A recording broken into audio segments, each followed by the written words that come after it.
کہتے ہیں کہ جناب آپ اتنا خون بہاتے ہیں، اتنے جانور، اتنا گندگی پھیلاتے ہیں اور وحشت کا ماحول پیدا کرتے ہیں، اس سے بہتر ہے کہ اتنا سارا پیسہ جو ہے جو آپ ضائع کر دیتے ہیں وہ غریبوں کو کسی فلاح کے کام میں اس پیسے کو کہیں اور قربان کر دیا جائے۔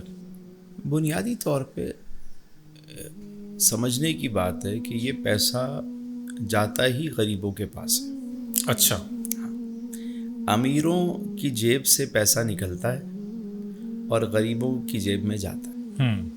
کیسے؟ بھائی جو گاؤں میں مائی ہے جی جس نے 2 بچھڑے پالے ہیں، جی جی چند بکریاں پالی ہیں، گاؤں کا وہ مزدور جس نے چند جانور اس نیت سے تیاری کی ہے کہ عید قرباں پہ اچھی قیمت میں اسے بیچ کر اپنا گزر بسر کروں گا، جی، اور ادھر اللہ رب العزت نے صاحب استطاعت پر قربانی کو واجب قرار دیا۔ جی جی، اب دیکھیے کہ پیسہ کہاں سے نکل رہا ہے؟ امیر کی امیر جیب کی سے۔ جیب سے۔ صاحب قربانی استطاعت، کس پر واجب ہے؟ صاحب حیثیت۔ صاحب حیثیت۔ اور پیسہ جا کہاں رہا ہے؟ غریب کی جیب میں۔ گاؤں کی اس مائی جہاں تک کسی چیز کی رسائی نہیں ہے، لیکن اس کے جانور بھی شہر پہنچتے ہیں، جو عمرہ خریدتے ہیں اور پیسہ وہاں تک پہنچتا سر اب تو بڑے بڑے فارم ہاؤس امیروں کے، لینڈ لارڈس کے، زمینداروں کے ہیں سر۔ ہے۔ سرچ کر کے دیکھ لیں آپ، تو ڈیٹا بیس دنیا ہے، آپ سرچ کر کے دیکھ لیں کہ ان فارم ہاؤسز سے جو جانور آتے ہیں، جی، کیٹل فارم سے، وہ کتنے % ہیں، اور گاؤں دیہات سے جو جانور آتے ہیں وہ کتنے % ہیں۔ ریشو آپ کے پاس آ جائے گا۔ بلکہ شہر میں بھی میں نے دیکھا ہے کہ کچھ لوگ جانور 2-3 اپنے گھروں میں پالتے ہیں، اور اس نیت سے پالتے ہیں کہ ہم سال کے آخر میں اسے بیچیں گے، اور اس سے جیسے ایک کمیٹی ڈالی ہوئی ہو، جیسے ایک انہیں پتہ ہو کہ یار ایک اچھی اماؤنٹ ہمارے ہاتھ آئے گی، کیونکہ قربانی کا جانور ہے، لوگ اچھی قیمت میں خریدتے ہیں۔ دوسری بات یہ ہے کہ صرف یہ جانور ہی نہیں ہے، آپ دیکھیے پوری ہماری اکانومی جو ہے نا وہ اس سے چلتی ہے، عید قربان قربانی کے جانور سے۔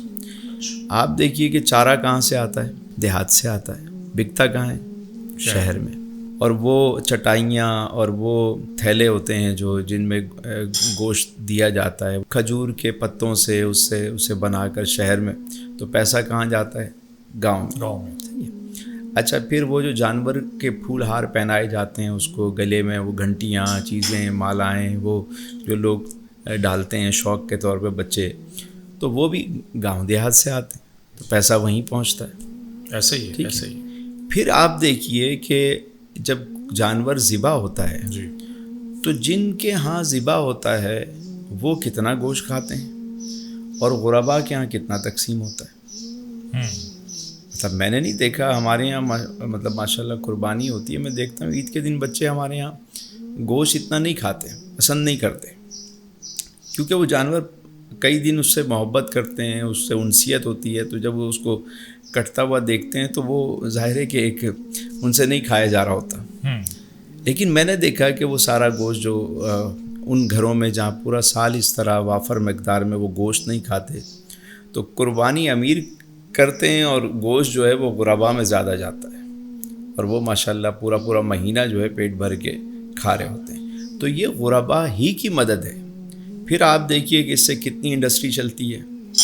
آپ دیکھیے چمڑا انڈسٹری ہے، تو فلاں انڈسٹری ہے، تو فلاں انڈسٹری ہے، سب چلتی ہیں اس عید قرباں کے ساتھ منسلک ہیں، پورا پہیہ گھومتا ہے۔ کے پاس بھی پیسہ جاتا ہے تو وہ بھی پھر اس سے خریداری وغیرہ کرتا ہے۔